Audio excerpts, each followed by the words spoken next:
Hey everybody, welcome to Physics 1403, Stars and Galaxies. I thought I'd take this opportunity to show you and give you some tips on stargazing. This is an astronomy class, and unlike a lot of sciences, astronomy is done outside. And so there's a couple tips I wanted to share with you really quick. First of all, before you go, make sure you are dressed for the weather. It's starting to get cold where we're at now, and so making sure you check the weather report, making sure you know the temperature, that'll save you a lot of discomfort.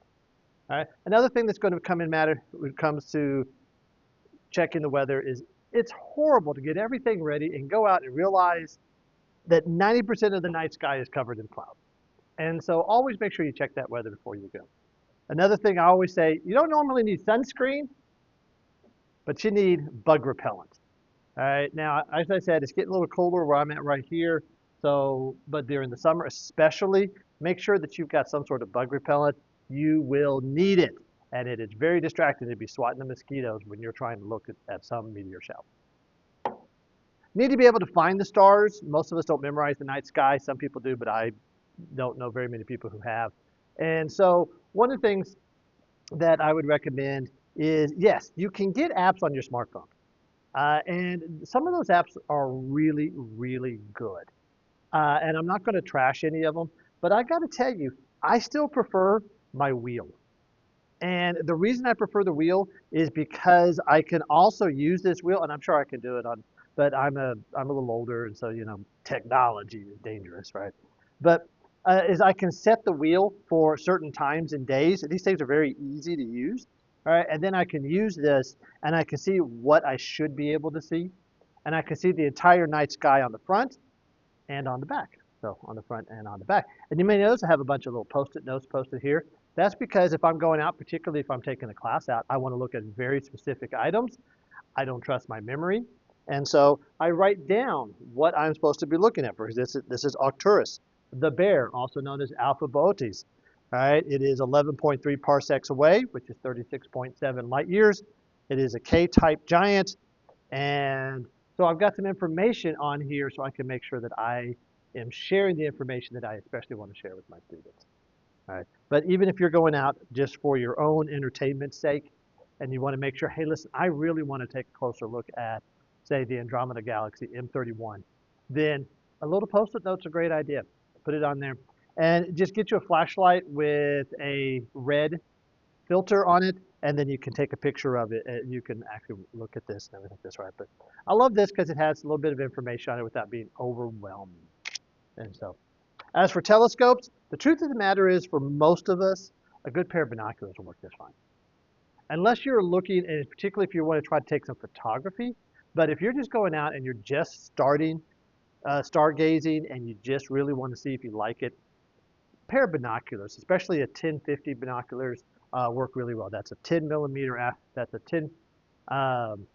10x magnification and a 50 millimeter aperture.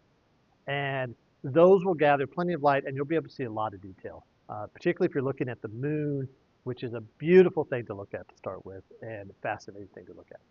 But if you do want to buy a telescope, there's a lot of telescopes that are out there. This is just a couple that I have in my classroom.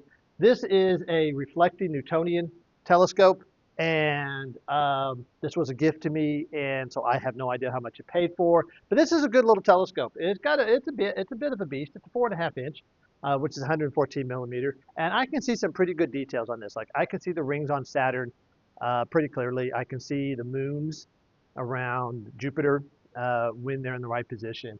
And so little 4.5 inch telescope is all it takes. I think I looked it up one time on an internet commerce site, and at the time, I think it cost like $85, $90, something like that, which for telescopes is not bad. Okay, this is an astrolabe. They're a little bit more expensive, and they also have their advantages and disadvantages that come with them. I think one of the things that this one came with the tripod, which is really nice. You can't necessarily see on the video, but this is sitting on a table, all right, which is really good if you happen to want to just sit down and look at the stars. All right, my only complaint against this one is that if you're looking at something low on the horizon, it starts to fall, and so you have to spend a lot of your time holding it. But so other than that, both of those are good telescopes. I want to say this one, when we bought it for the school, was like $135, $140. So it's a little more expensive. And I'm not sure if it's that much better than the Celestron that I have here. And so, but if you are interested in night gaze, I'd still recommend get you a pair of binoculars. I was at a store yesterday in another town, and I could find some 10 by 50 binoculars for like 30 or $40. Those might be my Christmas present to myself. I don't know. So anyway, so start with that, and if this is something you really, really like, then move up to a telescope. The nice thing about these, and the reason I have these instead of the usual reflecting telescope you see in all the TV shows and things like this, is that these are excellent for photography. You can, and I've had students do this. They'll take their cell phone and they'll just put their cell phone, they'll get everything in focus and then just put their cell phone right up in there and snap pictures. And they actually come out pretty good and good enough that they can post for their homework and that sort of thing. So these things are really good. Reflecting telescopes. The other nice thing about reflecting telescopes is you don't get distortion around the edge of your field of vision.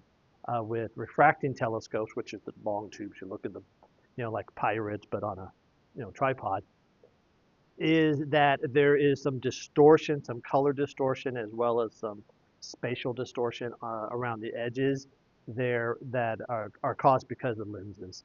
And so either way, don't spend a lot of money at first, but, and of course, never underestimate the joy and pure happiness that comes from just what we call naked eye astronomy, just going out and looking at these things. Regardless of how you go. Enjoy your time and just be outside under the stars and just enjoy. And it's worth it. Absolutely. That's one of the best parts about astronomy is, I have a good excuse to stay out late and, go outside. So until then, I'll talk to you later and I'll see you in the next video. Bye-bye.